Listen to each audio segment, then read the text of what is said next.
सभी नारी शक्तियों को मेरा प्रणाम, अभिवादन, अभिनंदन, स्वागत अनीता महामना की तरफ से और आप सभी की तरफ से भी आपका बहुत बहुत स्वागत है।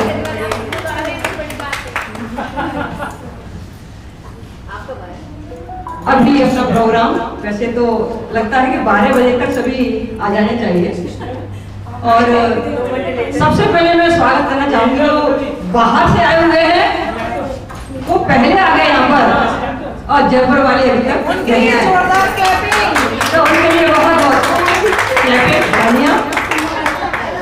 और बहन बबीता जी जिन्होंने इस प्रोग्राम को बहुत बड़ा एक अंजाम दिया और भागती रही, दौड़ती रही, दोनों ही सामरिया जी और बबीता जी जाती है तो उसके नारी तो एक है लेकिन उसके रूप अनेक है, इसलिए ऐसी नारी शक्ति को मैं बहुत बहुत प्रणाम करती हूँ। हमारे देश की जो नारी शक्ति है वो जाग रही है, जागेगी भाई जागेगी, नारी शक्ति जागेगी। अब तो जाग गई भाई जाग गई, नारी शक्ति जाग गई। जय हो ऐसी नारियों की, ऐसी बहनों की जो हमारे समाज को, हमारे खटीक समाज को एक बहुत ही ऊपर एक मंच पर ले जाना चाहती है और सबको जोड़ना चाहती है। मैं ऐसी सभी बहनों को बहुत बहुत धन्यवाद देती हूँ और बहुत बहुत शुभकामनाएं देती हूँ कि आगे भी हमारे प्रोग्राम इसी तरह से मंच पर और इससे भी अच्छा और लेंगे, आगे से इससे बढ़ा लेंगे। क्यों? क्योंकि संख्या और बढ़ेगी ऐसी मुझे आशा है। क्योंकि अभी शुरू में क्या हुआ था, थोड़ी सी हमको शंका हो रही थी कि दिवाली के 5 दिन बाद ही प्रोग्राम रख दिया कि पता नहीं हो पाएंगे नहीं हो पाएंगे, तो बबीता चिंतित हो रही थी, सामरिया जी चिंतित हो रहे थे, हमारे कोर कमेटी के सभी मेंबर बड़े चिंतित हो रहे, अरे क्या होगा अगर नहीं हो पाएगा। मैंने कहा आप चिंता न करें, प्रोग्राम अपने टारगेट से ऊपर जाएगा। के लिए यहाँ पर मौजूद एकत्रित हुए हैं हमारी नारी शक्तियां जो कि बहुत दूर दूर से पधारी हैं, जयपुर से भी हैं, ऑल ओवर राजस्थान से भी हैं, जहां तक ऑल ओवर इंडिया से भी पधारी हैं। कोई अहमदाबाद से है, कोई दिल्ली से है, कोई जोधपुर से है, कोई पाली से है। हमारे राकेश भैया जी जो कि एक बहुत ही अच्छे रिपोर्टर हैं, न्यूज रिपोर्टर हैं और एक सामाजिक कार्यकर्ता हैं, जिन्होंने इतना बड़ा जो मंच देख रहे हो इनका इसमें 99% सहयोग है।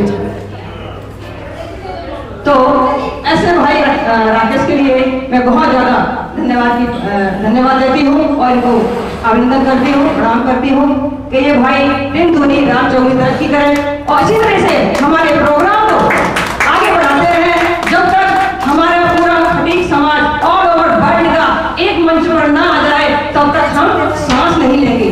ऐसी हम संकल्प लें, ऐसी शपथ लें जिससे कि हम हमारा समाज छोटा मोटा नहीं है, बहुत बड़ा समाज है। एक बार दिल्ली वालों के लिए जोरदार क्लैपिंग, दिल्ली वालों के लिए एक बार नहीं 4 बार क्लैपिंग बजाएंगे क्योंकि ये हमारे दूर के मेहमान हैं। आप पधारे स्वागत अर्पण, आप पधारे स्वागत अर्पण, आए हुए श्रीमान को कार्य संभाले और बढ़ाया खटीक समाज के नाज को, खटीक समाज के नाज को। जय हो नारी शक्ति की जय हो। हमारे दिल्ली वाले भी पधार चुके हैं और बाकी और भी आ रहे हैं। अभी देखना थोड़ी देर बाद ये पूरा हॉल इतना भर जाएगा कि इसमें जगह नहीं मिलेगी क्योंकि हमारे पार्टिसिपेंट तो आने ही हैं। थोड़ा आज संडे है क्योंकि इसलिए थोड़ा लेट हो रहा है प्रोग्राम। तो नारियां देश की जाग जाए अगर, नारियां देश की जाग जाए अगर, युग स्वयं ही बदलता चला जाएगा, युग स्वयं ही बदलता चला जाएगा। जननियां शक्तियां साध पाए अगर, हर मनुष्य देव बनता चला जाएगा, हर मनुष्य देव बनता चला जाएगा। तो ऐसी नारी शक्ति को मैं प्रणाम करती हूँ, अभिनंदन करती हूँ और हमारा प्रोग्राम बहुत शानदार होने वाला है। थोड़ी देर में हमारी अनीता मल्होत्रा जी जो कि बहुत ही अच्छी लड़कियां हैं, डांसर हैं, वो हमारे प्रोग्राम में और भी 4 चांद लगा रही हैं। अनीता मल्होत्रा जी जो कि हमारी बहुत अच्छी डांसर हैं और बहुत खुशमिजाज और लेडी हैं। लता जी जो कि वो भी अपने बाहर से पधारी हुई है और उनका बहुत बहुत धन्यवाद देती हूँ। जो भी बाहर से आए हैं उनका हृदय से बहुत बहुत रिलैक्स रहें, यूं लगे कि अपना कार्यक्रम है और अपन अपने प्रोग्राम में जैसे घर में बैठते हैं ना, यूं सारे के सारे बैठे हैं और कार्यक्रम का प्रयोजन आपस में मिलना जुलना है। अब इन्होंने एकदम मेरे को बुला लिया तो मैं ऐसी बातें ही बोलूंगा कुछ तैयारी तो है नहीं इस तरह की बोलने की। तो लेकिन अपना जो कार्यक्रम है लेट इट बी रिलैक्स, एक दूसरे से मिले, जान पहचान बढ़ाएं, ये अपने आप पे बहुत बड़ी बात है, बहुत अच्छी चीज है। एक दूसरे को पहचाने, मिले। अपन अक्सर मिलते हैं तो बहुत बड़े कार्यक्रम मिलते हैं, 1000 लोगों की शादी में कुछ तो चलते चलते हेलो हाय हो पाती है। यहाँ पे मैं समझता हूँ कि इस अवसर का लाभ अपन सबको उठाना चाहिए और इस कार्यक्रम में मेलजोल बढ़ाना चाहिए। दूसरा, इस नेटवर्किंग के साथ साथ अपने को ये भी देखना चाहिए कि ये व्यक्ति या ये फैमिली या किस तरीके से हम एक दूसरे की मदद कर सकते हैं। तो कोई आपके पास कोई इस तरह की आपको चीज कुछ लगता है कि ये इनके इंटरेस्ट की हो सकती है, तो आप उनको बता भी सकते हैं कि अच्छा ये आपके जो है बच्चे इस तरीके से पढ़ रहे हैं, मेरे को ध्यान है ये वाली स्कॉलरशिप हमारे बच्चे ने ली थी, आप भी अप्लाई कर सकते हैं। मतलब कोई भी बात की जा सकती है, बिजनेस की, लोन की, आपस में। तो इससे एक कंफर्ट लेवल होना चाहिए। कल को आप दूसरी जगह तीसरी जगह कहीं भी मिले तो कंफर्ट होना चाहिए कि अपने कार्यक्रम में अपन मिले थे। एक जो लोग फिर से सीरियस हो गए, एक बार स्माइल कर दें, ठीक है जी। तो एक तो मैं चाहूंगा कि जो आयोजक है कार्यक्रम के, उनके लिए जोरदार तालियां जो है बनती हैं कि इस तरीके का आयोजन जो है उनके द्वारा किया जा रहा है, निस्वार्थ भाव से किया जा रहा है। मेरे तक आपकी तालियों की आवाज आई नहीं, जोरदार तालियां बनती हैं। चलिए रुकना नहीं है। और एक स्टैंडिंग ओवेशन खड़े होकर आयोजकों को मैं आप लोगों को रिक्वेस्ट करूंगा, खड़े होके अब एक बार फाइनली जोरदार तालियां बजा दें खड़े होकर। तो ये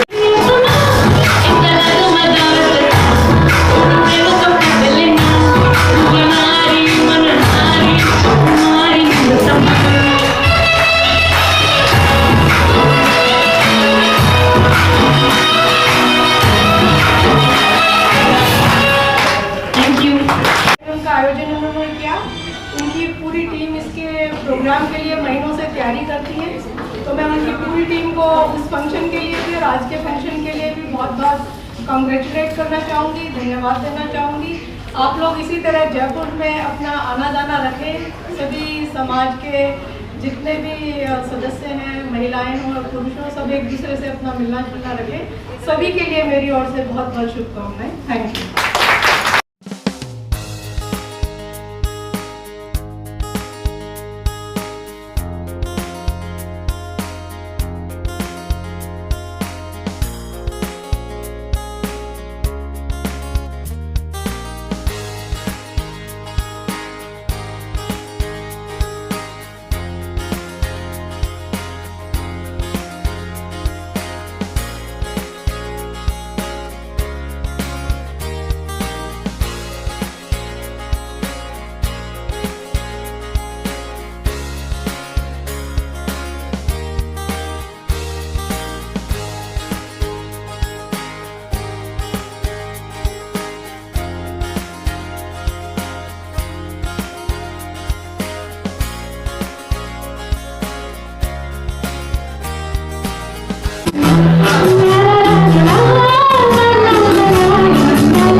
आप लोगों का थोड़ा सा ध्यान चाहूंगा पीछे तक, थोड़ा सा आपका ध्यान चाहूंगा।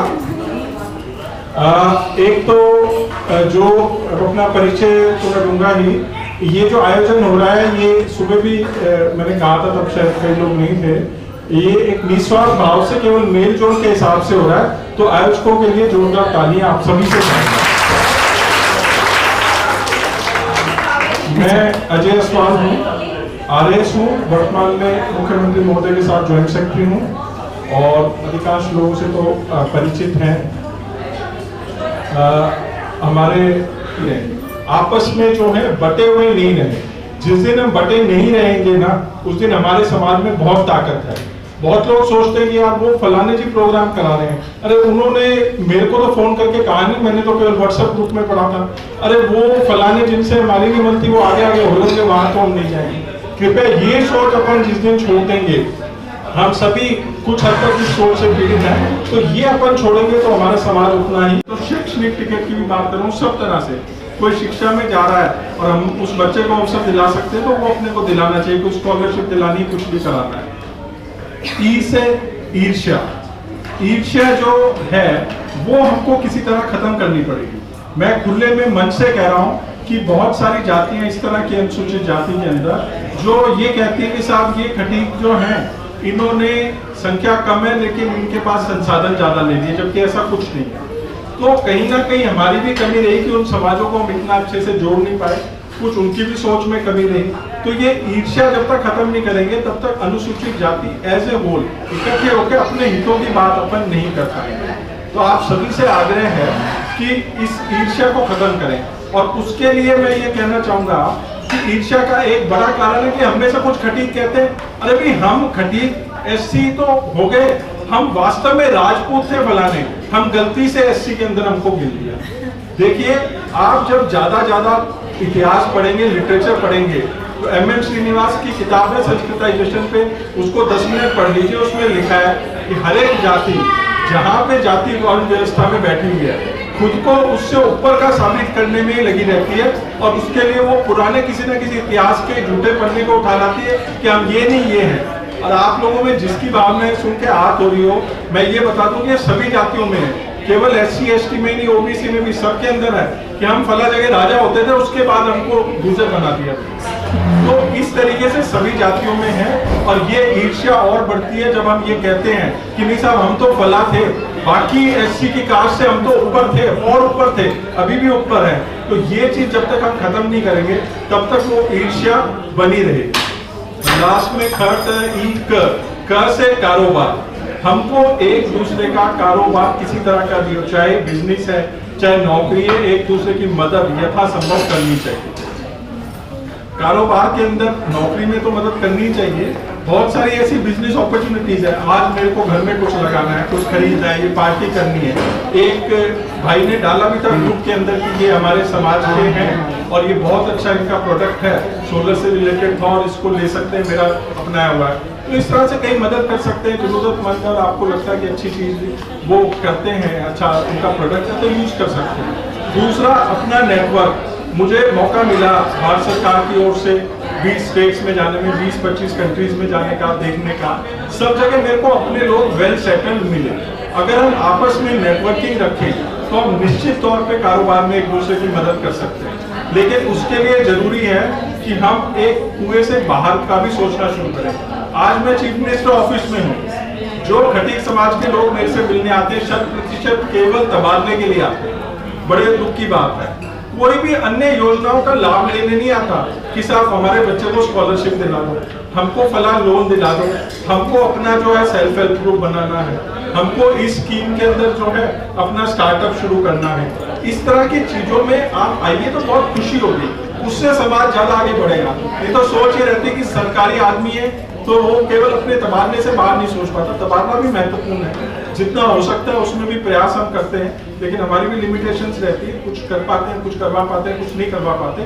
उसमें कुछ रास्ते भी कुछ लोग आते हैं, उनको बताते हैं। लेकिन उससे आगे बढ़ के समाज के आगे बढ़ने के लिए, कारोबार, नेटवर्किंग और चीजों को आगे बढ़ने के लिए जितना भी अपन कर सकते हैं उतना आपस में एक दूसरे की मदद करनी चाहिए और उसी से अपना समाज जो है संगठित होगा, आगे बढ़ेगा।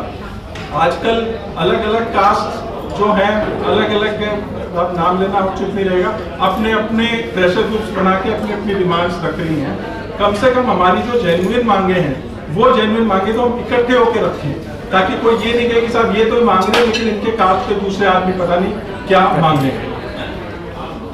ये थोड़ी गंभीर बात मैंने कर दी, माहौल थोड़ा हल्का चल रहा था, इसके लिए माफी चाहूंगा।